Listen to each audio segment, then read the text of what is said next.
Hi everyone, welcome to PrepSoft. I will discuss about the political system of India.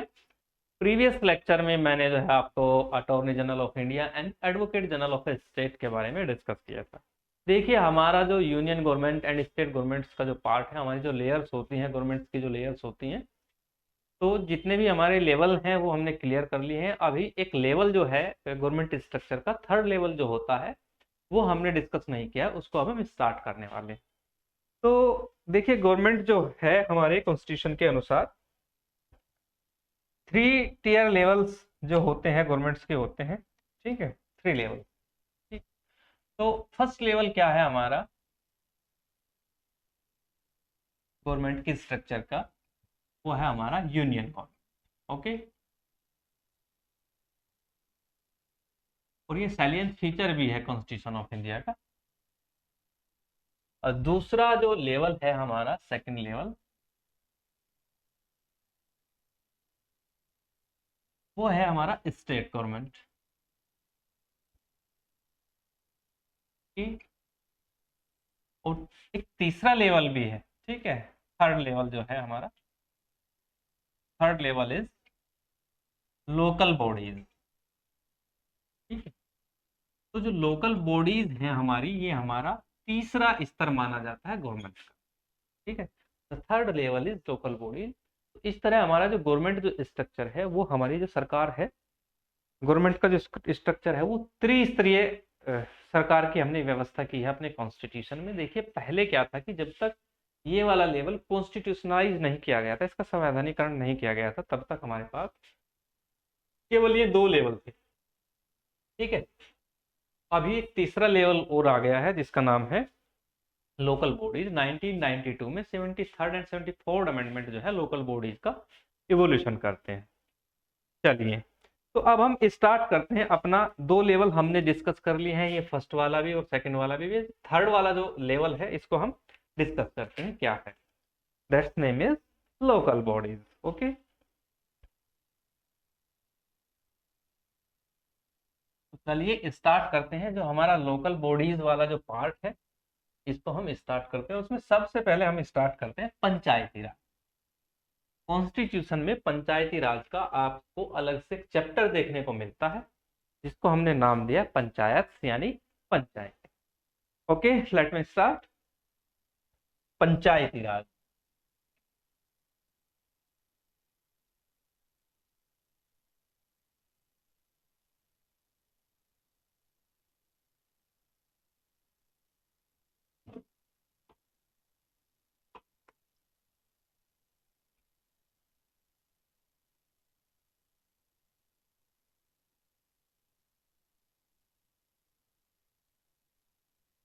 Panchayati Raj.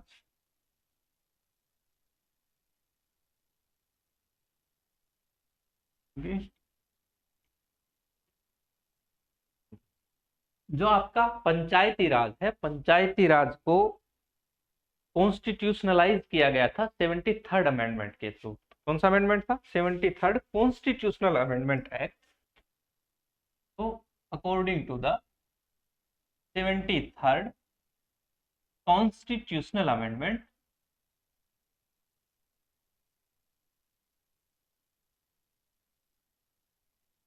Amendment act 1992। ठीक है, जो आपका 1992 का constitutional amendment है, उसके थ्रू इसको कॉन्स्टिट्यूशनलाइज किया गया था। क्या नाम था इसका? 73वां संवैधानिक संशोधन।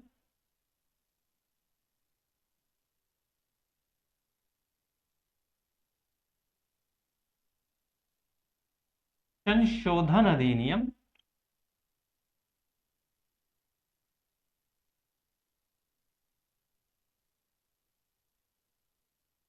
1992।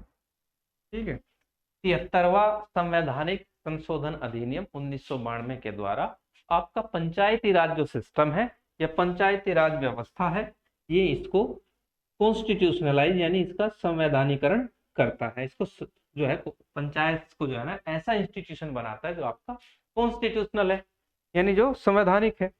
तो this act, then this act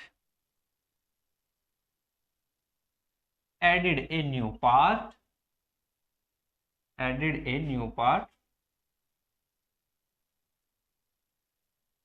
in the Constitution of India। तो कॉन्स्टिट्यूशन में एक न्यू पार्ट जोड़ा जाता है, कॉन्स्टिट्यूशन ऑफ इंडिया के, that's name is panchayat.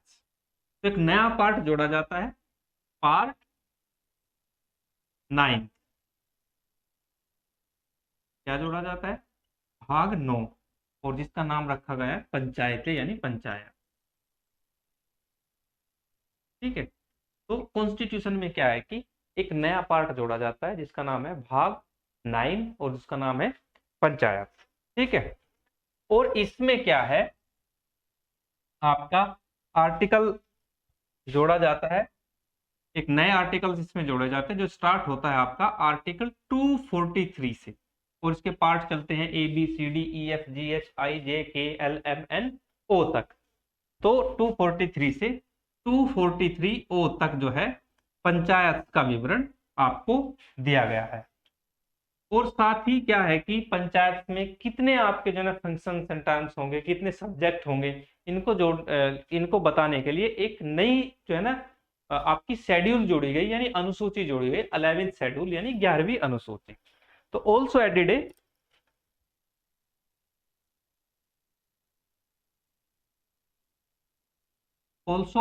A new schedule,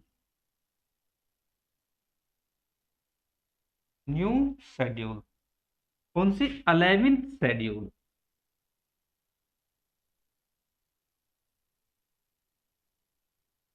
ठीक है, जो आपका ये 11th शेड्यूल है, इसमें टोटल जो है पंचायत को 29 जो सब्जेक्ट्स हैं वो दिए गए, और अलग अलग सब्जेक्ट्स पर इनको पूरी जो है ना ऑटोनॉमी दी गई। ठीक है, तो इसमें जो है ना 29 फंक्शनल आइटम्स जो है बताए गए हैं। 11th शेड्यूल में क्या बताएंगे? 29 फंक्शनल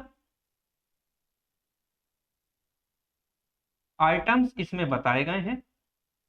ठीक है, जो 29 फंक्शनल आपके आइटम्स हैं उनमें कौन कौन से हैं आपके, जैसे कुछ एग्जांपल्स मैं सेट कर देता हूं यहाँ पे। एग्रीकल्चर, ठीक है, एग्रीकल्चर, लैंड, एनिमल हस्बेंड्री, ठीक है, एनिमल हस्बेंड्री, इरिगेशन, ठीक है, लोकल मार्केट्स एटसेट्रा, जो भी हैं वो सारे अलग से इसमें दिए गए हैं, एटसेट्रा। तो क्या था कि जो 11th शेड्यूल यानी 11वीं अनुसूची जोड़ी गई, तो उसमें 29 विषय आपको सुझाए गए हैं, यानी 29 फंक्शनल आइटम्स बताए गए हैं कि क्या क्या फंक्शनल आइटम्स जो है जो ग्राम सभा या ग्राम पंचायत के अंडर कार्य करेंगे, तो ये पंचायत में सुझाया गया है। अब ये है कि ये जो है आपका ये चीजें लाने की आवश्यकता क्यों पड़ी, यानी क्यों आवश्यकता पड़ी हमें कि हमें ऐसा करना चाहिए। देखिए, क्या था कि इसको कॉन्स्टिट्यूशनलाइज करने का सबसे मेन जो मोटिव था कि हमें डिसेंट्रलाइजेशन करना था। किस चीज का? रूलिंग का डिसेंट्रलाइजेशन, यानी सत्ता का विकेंद्रीकरण करना था।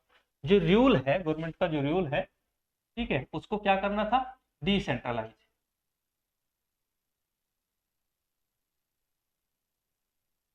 रूल का डिसेंट्रलाइजेशन करना था हमें, इसको बोलते हैं सत्ता का विकेंद्रीकरण।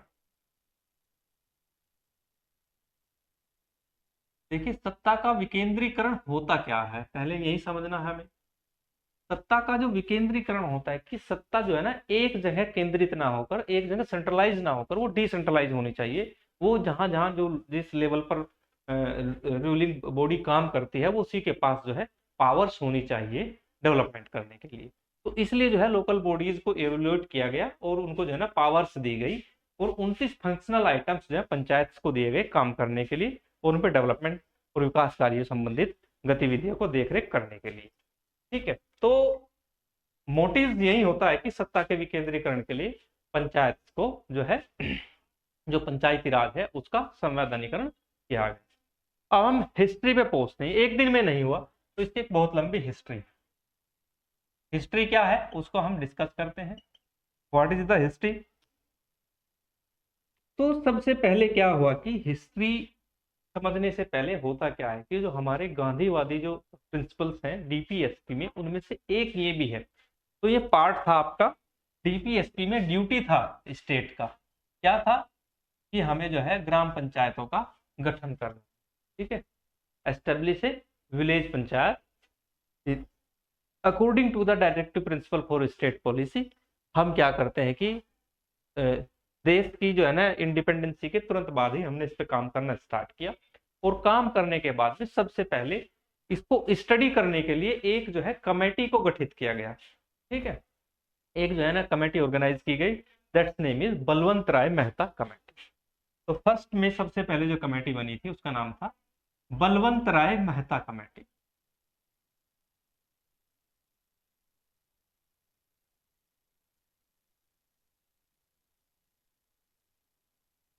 ओके, तो जो ये बलवंत राय मेहता कमेटी है, इसको नवंबर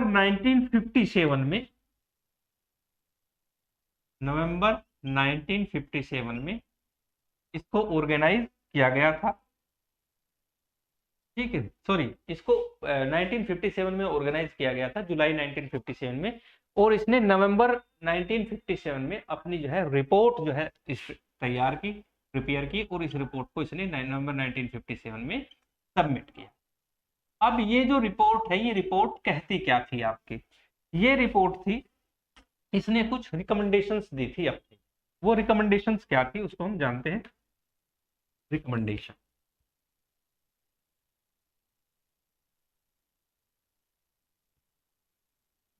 अब रिकमेंडेशंस की अगर हम बात करते हैं, तो बलवंत राय मेहता समिति की रिपोर्ट ये कहती थी कि हमें पंचायती राज व्यवस्था में एक 3 टियर जो है ऑर्गेनाइजेशन तैयार करनी है, या 3 टियर सेल्फ गवर्नमेंट हमें बनानी है। तो वो 3 टियर सेल्फ गवर्नमेंट को एस्टेब्लिश करने की बात करती है। तो एस्टेब्लिश ए 3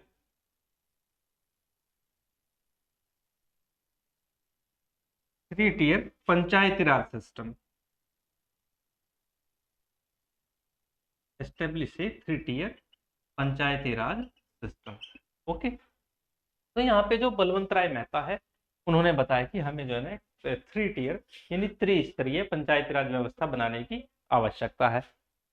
तो वो क्या थी, इसमें हम जो है ना जो 3 टियर्स हैं उनको जान लेते हैं। फर्स्ट जो टियर है, पहला जो टियर है, उसमें बताया था कि एक ग्राम पंचायत होना चाहिए, gram panchayat at the village level, यानी गांव के स्तर पर एक ग्राम पंचायत होना चाहिए, विलेज लेवल, ठीक है।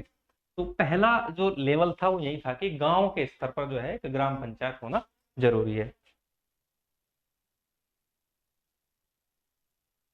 ठीक है। दूसरा था कि सेकंड जो टियर था वो था कि पंचायत समिति होनी चाहिए, क्या होनी चाहिए? पंचायत समिति at the block level, block स्तर पर यानी विकास खंड स्तर पर एक पंचायत समिति होनी चाहिए।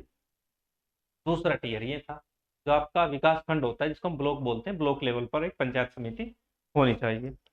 और थर्ड होना चाहिए डिस्ट्रिक्ट लेवल पे, दैट्स नेम इज जिला परिषद, ठीक है, जिला परिषद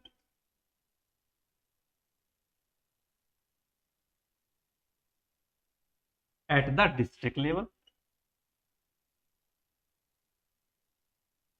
तो ये सुझाए गए थे आपके बलवंत राय मेहता समिति, ठीक है। समिति ने अपनी रिपोर्ट प्रस्तुत की, और जो रिपोर्ट्स है, इस रिपोर्ट्स को फिर आधार माना गया पहली बार जो है भारत में पंचायती राज व्यवस्था को लागू करने के लिए। अभी तक यहाँ पे जो पंचायती राज व्यवस्था है वो ऐसे ही लागू हो जाती है। अब इसको लागू करने के लिए बात आती है कि इलेक्शंस की रिप्रेजेंटेशन हम कैसे देंगे। तो रिप्रेजेंटेशन भी जो है बलवंत राय मेहता समिति में सुझाए गए थे, वो रिप्रेजेंटेशन क्या थे उनके बारे में हम डिस्कस कर लेते हैं। तो इधर हम डिस्कस करते हैं रिप्रेजेंटेशन कैसा देंगे हम।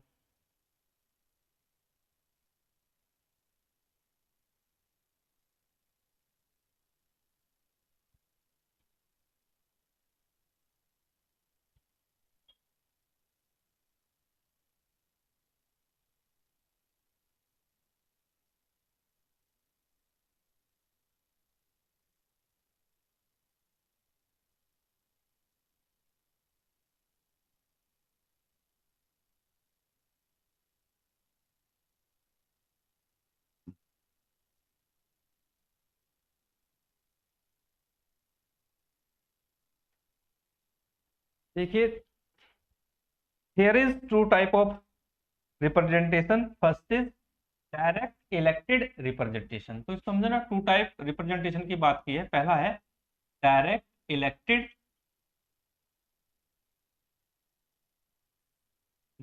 Elected, representation, okay. और दूसरा है आपका इनडायरेक्ट इलेक्टेड रिप्रेजेंटेशन।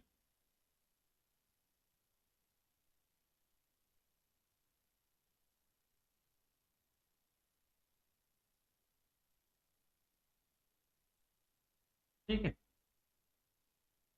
तो एक तो सीधे तौर पर निर्वाचित जो होता है, और एक जो है ना इनडायरेक्ट, अप्रत्यक्ष रूप से निर्वाचित। दोनों की हम बातें कर लेते हैं, लेकिन निर्वाचन इसमें दोनों में ही होना है।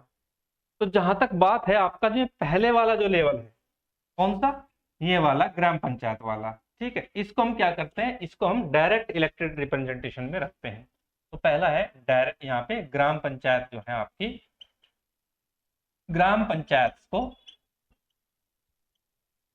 ठीक है, यहाँ पे रखा गया है। और जहां तक इनडायरेक्ट रिप्रेजेंटेशन की अगर हम बात करते हैं, तो ये दो जो है आपके पंचायत समिति और जिला परिषद, ठीक है, इनको हमने इनडायरेक्ट में रखा है।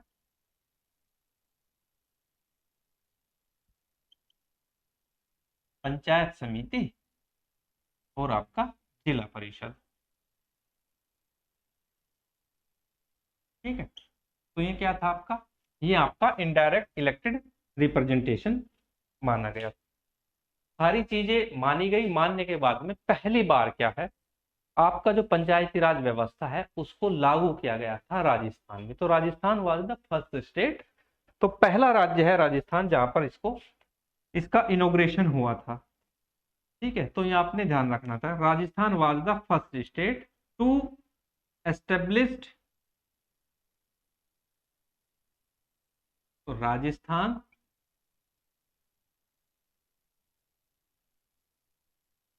was the first state to establish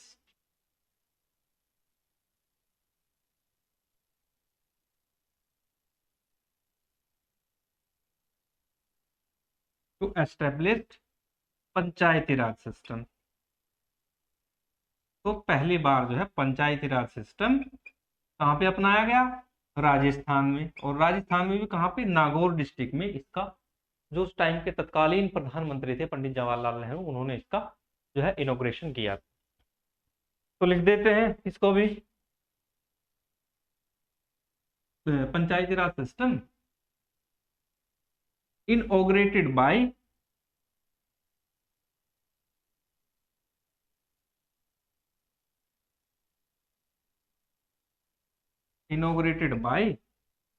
prime minister Pandit Jawaharlal Nehru.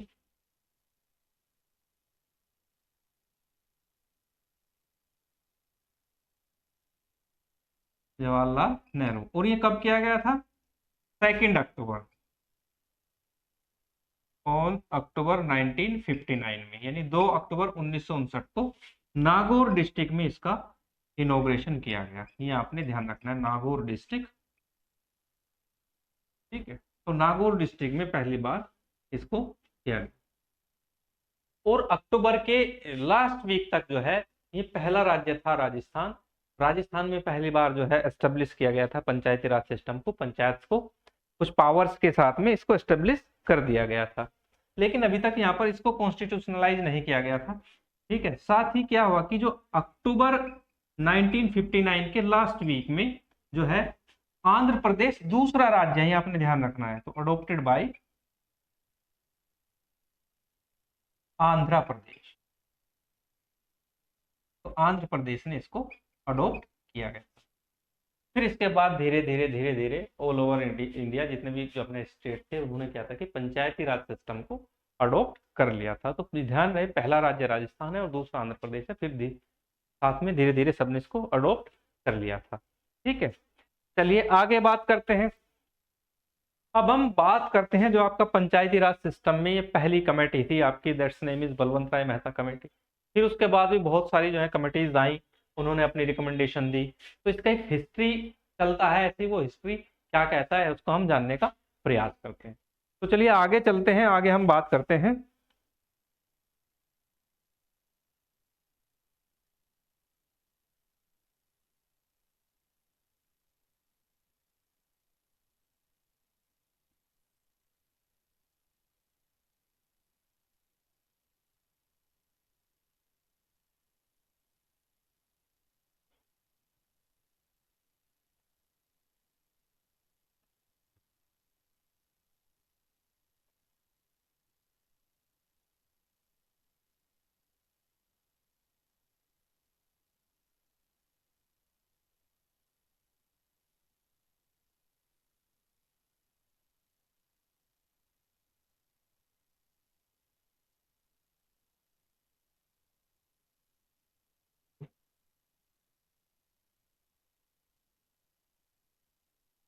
अब हम आगे चलते हैं, सेकंड में आती है आपकी अशोक मेहता कमेटी।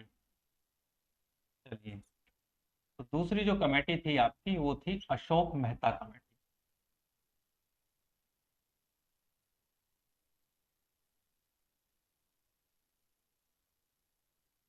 अशोक मेहता कमेटी, और जो ये अशोक मेहता कमेटी है इसको अपॉइंट किया गया था दिसंबर 1977 में। कब? दिसंबर 1977 में। ठीक है, तो government appointed this committee.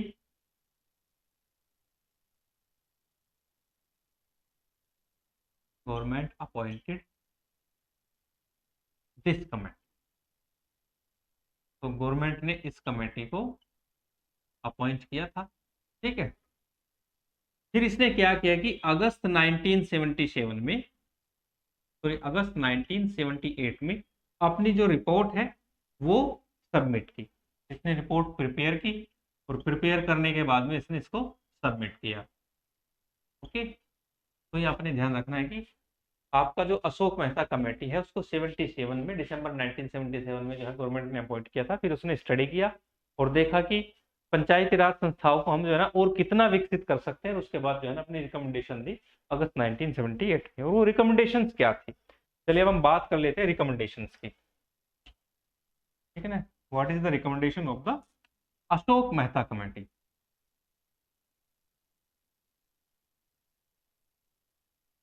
Recommendations, देखिए रिकमेंडेशंस में पहली जो कमेटी थी बलवंत राय मेहता कमेटी, उन्होंने 3 टियर सिस्टम को बताया था। यहाँ पे इन्होंने कहा कि नहीं, 3 टियर सिस्टम सही नहीं रहेगा, फिलहाल हम जो है ना 2 टियर सिस्टम को मान लेते हैं।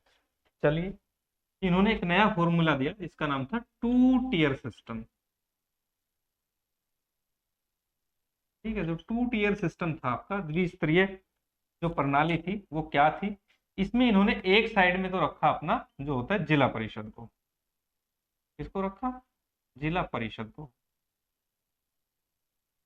ठीक है, और दूसरी साइड में इन्होंने एक नया फॉर्मूला दिया जिसका नाम था मंडल पंचायत।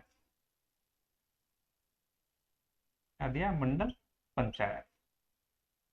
ठीक है, अब ये जो जिला परिषद है इसको माना कि जिला परिषद को हमें जो है ना फॉर्म करना एट द डिस्ट्रिक्ट लेवल, यानी जिला स्तर पर जिला परिषद होना चाहिए। तो कहाँ पे? At the district level.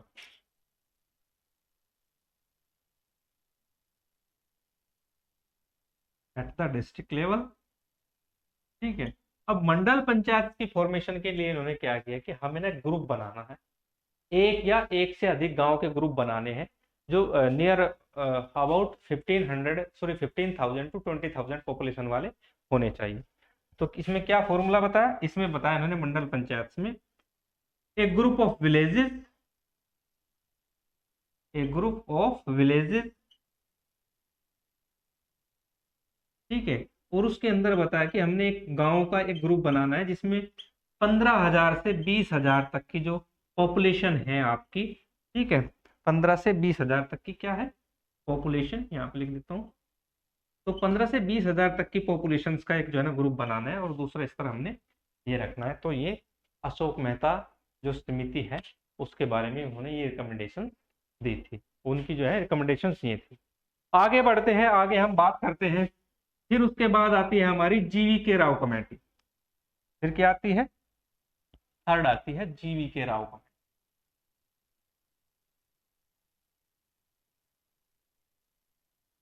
जीवी के राव कमेटी, ठीक है। जो जीवी के राव कमेटी है, इसको 1985 में एस्टेब्लिश किया गया था।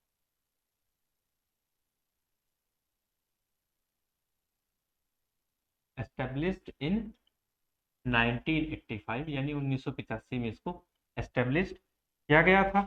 और इसने क्या किया कि जो जीवी के राव कमेटी थी, इसने जो है स्टडी किया सभी पॉइंट्स को, और स्टडी करने के बाद जो कंक्लूजन पहुंचा, किस कंक्लूजन पर ये पहुंचते हैं?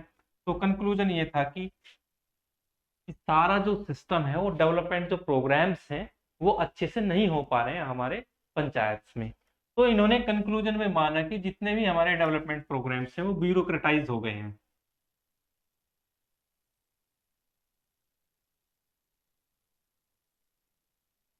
यानी वो फाइल्स में रुक जाते हैं प्रोग्राम्स हैं, जितने भी हमारे डेवलपमेंट्स। तो डेवलपमेंट प्रोग्राम्स क्या हो गए हैं? वो शिकार हो गए हैं किसका? ब्यूरोक्रेटाइज का।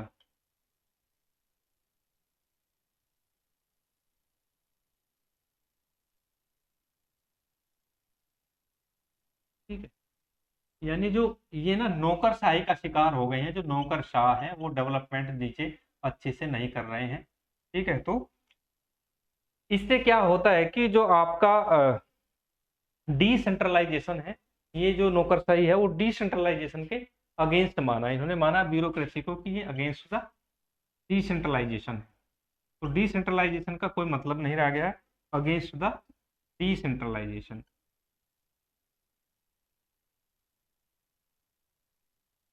ठीक है, अगर डिसेंट्रलाइजेशन के अगेंस्ट है तो क्या होगा? डेमोक्रेटिकली ये संस्थाएं वीक हो जाएंगी,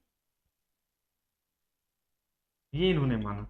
तो डेमोक्रेटिकली क्या हो जाएंगी? ये वीक हो जाएंगी, इंस्टीट्यूशन क्या हो जाएंगे? वीक हो जाएंगे।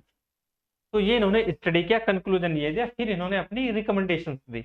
अब रिकमेंडेशंस क्या है वो हम यहाँ पे देख लेते हैं। इन्होंने माना कि जो रिकमेंडेशन है,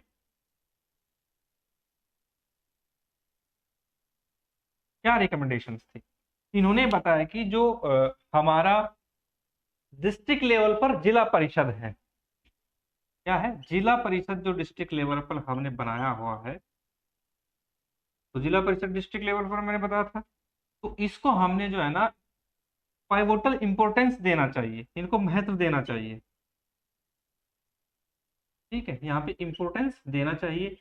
और इसके लिए इन्होंने जो है, क्योंकि ये सारी संस्थाएं जो थी अब तक जो है डिस्ट्रिक्ट मैजिस्ट्रेट या जो जिला अधिकारी होता है, डिस्ट्रिक्ट मैजिस्ट्रेट या कहीं पे डिस्ट्रिक्ट कलेक्टर्स वगैरह होते हैं, तो उनके अंडर आता था। लेकिन उन्होंने कहा कि इन संस्थाओं के लिए हमें अलग से एक जो है ऑफिसर रिक्रूट करने की आवश्यकता है जो इनकी देख रेख करे। तो इन्होंने यहाँ पे बताया कि डिस्ट्रिक्ट डेवलपमेंट कमिश्नर हमें एक नियुक्त करना है। क्या करना है? डिस्ट्रिक्ट डेवलपमेंट कमिश्नर नियुक्त करना है। तो जो डिस्ट्रिक्ट डेवलपमेंट कमिश्नर नियुक्त करना है वो जो आपका जिला अधिकारी है, जिसको हम डिस्ट्रिक्ट मजिस्ट्रेट कहते हैं, डिस्ट्रिक्ट कलेक्टर्स कहते हैं कहीं कहीं पे, या डिस्ट्रिक्ट डिप्टी कमिश्नर जहां भी कहते हैं, उसके अधिकार क्षेत्र से अलग कार्य करें। डेवलपमेंट के सभी प्रोग्राम्स जो है डिस्ट्रिक्ट डेवलपमेंट कमिश्नर को दिए जाएं। और यहीं से जो है एक नया पोस्ट जो है बनता है जिसका नाम है सीडीओ। क्या पोस्ट बनता है? यहाँ पे लिख देता हूँ, यहीं से आता है, यहाँ पे लिख देता हूँ सीडीओ, चीफ डेवलपमेंट ऑफिसर। तो प्रत्येक जिले, जो जिला परिषद जो होती है, जिला परिषद में डेवलपमेंट के जितने भी प्रोग्राम्स होते हैं वो चीफ डेवलपमेंट ऑफिसर सीडीओ देखता है, और वो जो है डिस्ट्रिक्ट मजिस्ट्रेट से उसके कार्य अलग होते हैं। ठीक है, तो ये इन्होंने रिकमेंडेशन यहाँ पे दी थी। चलिए आगे हम बढ़ते हैं। आगे इसके साथ ही और भी कमिटीज जो है बीच बीच में आती रहती है, छोटी छोटी कमिटीज, कुछ जो है ना थोड़े थोड़े रिकमेंडेशन देती रहती हैं, उनके बारे में भी हम डिस्कस कर लेते हैं। तो साथ ही क्या है,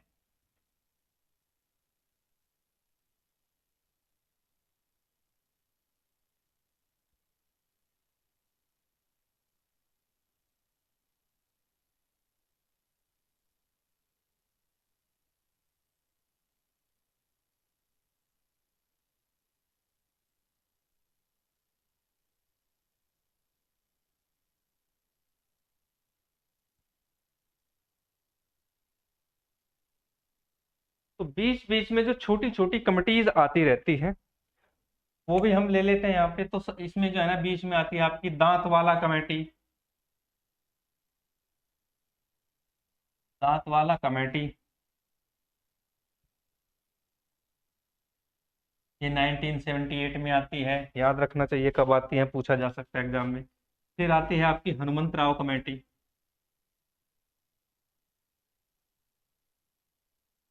हनुमंत राव कमेटी, इनके क्रम पूछ लिए जाते हैं आगे पीछे करके, तो मैंने इनका जो है ईयर लिख दिया है। ठीक है, तो हनुमंत राव जो कमेटी है वो 1984 में आती है। ठीक है, साथ ही थुंगन कमेटी आती है, ये भी ध्यान रखना है आपको।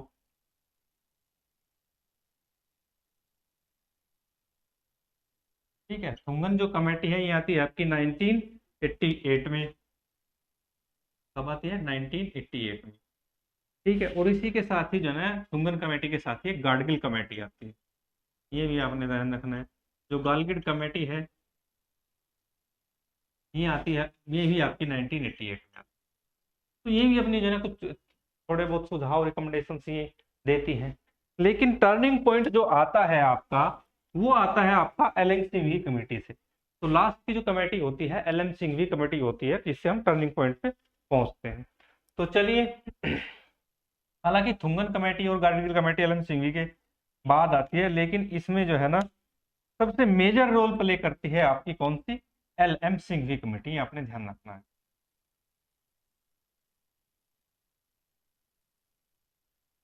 L M Singhvi committee. ठीक है, जो एल एम सिंघवी कमेटी है ये क्या होता है कि इसको अपॉइंट किया जाता है तत्कालीन राजीव गांधी सरकार 1986 में अपॉइंट की जाती है। तो 1986 में appointed by the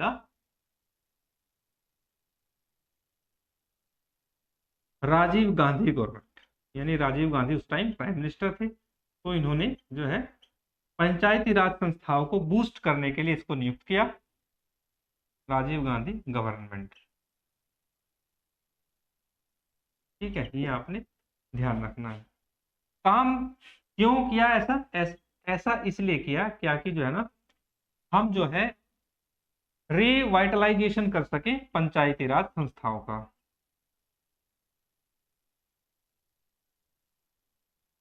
revitalisation of Panchayati Raj institution, Panchayati Raj institution. ठीक है,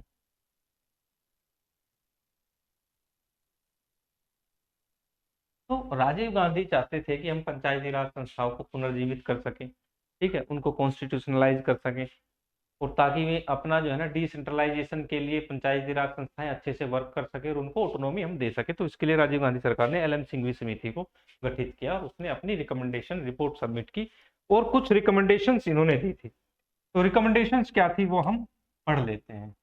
चलिए अब हम बात कर लेते हैं एल एम सिंघवी जो समिति है इनकी रिकमेंडेशन की।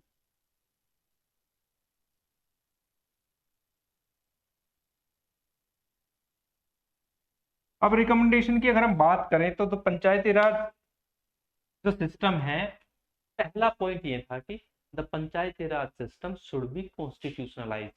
ठीक है, पंचायती राज संस्थाओं का संवैधानिकरण होना आवश्यक है या होना चाहिए, पहले ही रिकमेंडेशन यही थी। तो the panchayati raj system, the panchayati Raj institution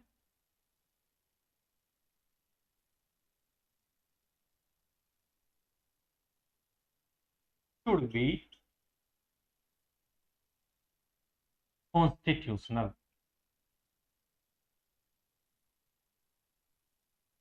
जो पंचायती राज इंस्टीट्यूशन है वो कॉन्स्टिट्यूशनल होने चाहिए, इनका ये मानना था। ठीक है, साथ ही उन्होंने रिकमेंडेशन दी एक ग्रुप, गांव का एक ग्रुप बनाया जाए, यानी क्लस्टर ऑफ विलेजेस, यानी गांव के या गांव एक या एक से अधिक गांव के जो है ना समूह बनाए जाए और उनको जो है ना न्याय पंचायत घोषित किया जाए। क्या किया जाए? उनमें एक न्याय पंचायत बनाई जाए। तो दूसरी रिकमेंडेशन ये थी कि जितने भी क्लस्टर ऑफ विलेजेस हैं उनको न्याय पंचायत, यानी 5 गांव का एक समूह है तो एक गांव को न्याय पंचायत बना दिया जाए। ठीक है। फिर उसके बाद बताया कि जो मैक्सिमम इकोनॉमिकल और फाइनेंशियल जो रिसोर्सेज हैं वो ग्राम सभा के पास हो। मैक्सिमम, ये इंपॉर्टेंट पॉइंट है, मैक्सिमम फाइनेंशियल रिसोर्सेज, ये इकोनॉमिकल रिसोर्सेज कुछ भी कहें, ये किसके पास होने चाहिए, ये ग्राम सभा के पास होना चाहिए। चलिए, तो ये किसके पास होना चाहिए, ग्राम सभा के पास होना चाहिए। तो इस टाइप की बहुत सारी रिकमेंडेशन थी, लेकिन ये मेजर रिकमेंडेशन थी जो मैंने आपको बताई है। ये रिकमेंडेशन जो है, ये रिपोर्ट जो है LM सिंघवी कमेटी ने जो है सबमिट की प्रधानमंत्री के ऑफिस में, जो PMO के पास ही जाती है। तो प्राइम मिनिस्टर राजीव गांधी, जो तत्कालीन प्राइम मिनिस्टर होते हैं, वो क्या करते हैं कि लोकसभा में बिल पेश किया जाता है। तो Rajiv Gandhi government,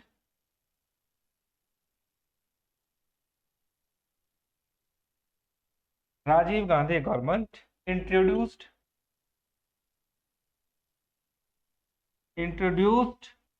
the 64th constitutional amendment. इसके लिए अमेंडमेंट आता है जिसका नाम होता है 64th कॉन्स्टिट्यूशनल